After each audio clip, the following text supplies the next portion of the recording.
السلام علیکم ورحمۃ اللہ وبرکاتہ۔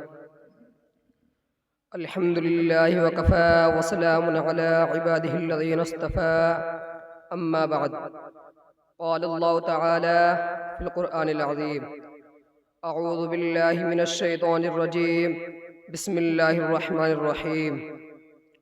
وَأَعِدُّوا لَهُم مَّا اسْتَطَعْتُم مِّن قُوَّةٍ وَمِن رِّبَاطِ الْخَيْلِ تُرْهِبُونَ بِهِ عَدُوَّ اللَّهِ وَعَدُوَّكُمْ صدق اللہ العظیم۔ صدر محترم و حاضرین جلسہ، میری تقریر کا موضوع ہے حضرت شیخ الاسلام مولانا حسین احمد مدنی نور اللہ مرکزہ کی حیات و خدمات۔ سرزمین ہند پر جتنی اہم اور تاریخ ساز شخصیات رونما ہوئیں، ان میں علماء دیوبند سر فہرست ہے۔ انہی میں سادات اعظام اور خانوادہ مدنی میں بھی بہت سے قابل ذکر ہستیاں ظہور پذیر ہوئی، جو سب کے سب علم و تقوی کے حامل تھے۔ لیکن خالق کائنات نے اس خاندان پر مزید احسان یہ فرمایا کہ آخری دور میں ایک ایسی عہد ساز رجال کار شخصیت کو وجود بخشا، جسے آگے چل کر ایک مجاہد جلیل، محدث کبیر، جانشین شیخ الہند خلیفہ گنگوئی اور مدرس مسجد نبی متعارف ہونا تھا، یعنی شیخ الاسلام حضرت مولانا سید حسین احمد مدنی رحمۃ اللہ علیہ کی ذات بابرکت۔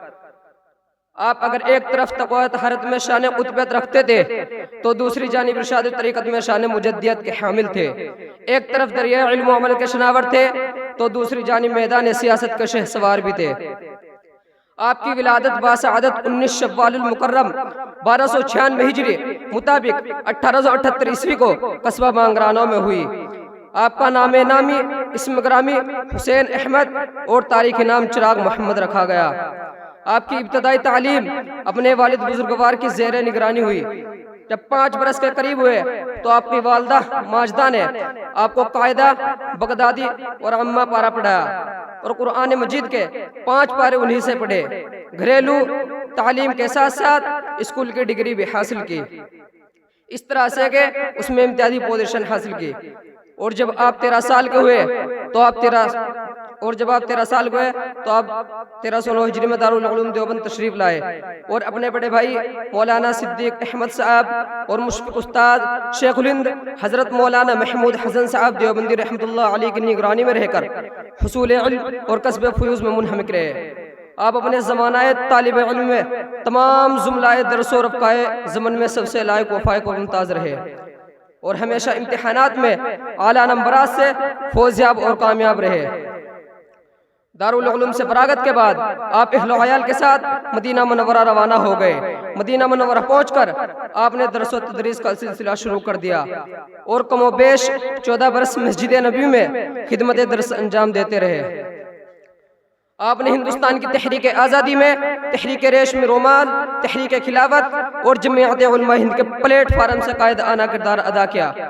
حضرت شیخ الہند رحمۃ اللہ علیہ کے وصال کے بعد ملی قیادت کا فریضہ انجام دیا اور ان کے مشن کو پائے تکمیل تک پہنچایا اور حصول آزادی کی خاطر 4 بار قید و بند کی آزمائش سے ہمکنار ہوئے اور تقریباً 7.5 سال اسیر فرنگ رہے۔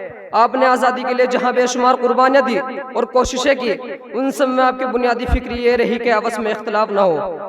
ملک کے اس وفادار اور جان باز سپاہی نے جب سے حصول آزادی کے لیے جد و جہد کی زمام کو تھاما، تبھی سے ملک میں بسنے والے تمام طبقات اور جماعتوں کے مابین تشدد و اختلاف اور تفریق و امتیاز کا قائل نہیں ہوا ہے۔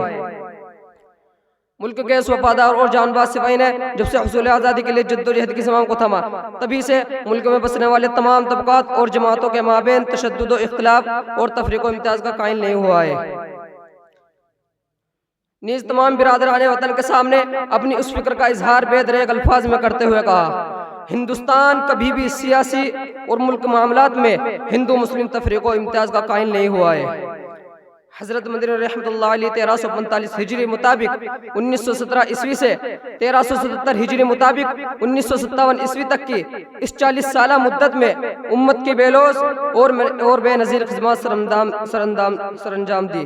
بالآخر 13 جمادی الاولیٰ 1377 ہجری مطابق 5 دسمبر 1957 عیسوی کو دستور خداوندی کے مطابق اور علم و عمل زہد و تقوی کا یہ آفتاب عالمتاب دیوبند کے افق پر غروب ہو گیا۔ انا للہ و انا الیہ راجعون۔ ہزاروں عقیدت مندوں نے شیخ الحدیث حضرت مولانا زکریا مہاجر مدنی رحمۃ اللہ علیہ کی امامت میں آپ کی نماز جنازہ پڑھی اور قبرستان قاسمی میں دیوبند تدفین عمل میں آئی۔ پروردگار عالم ہمیں بھی علوم و معرف کا کچھ حصہ نصیب فرمائے اور ان کے نقش قدم پر چلنے کی توفیق عطا فرمائے، آمین۔ کیا لوگ تھے جو راہ وفا سے گزر گئے، کیا لوگ تھے جو راہ وفا سے گزر گئے، جی چاہتا ہے نقش قدم چومتے چلے۔ وآخر دعوانا الحمدللہ۔ مساہم نمبر 11۔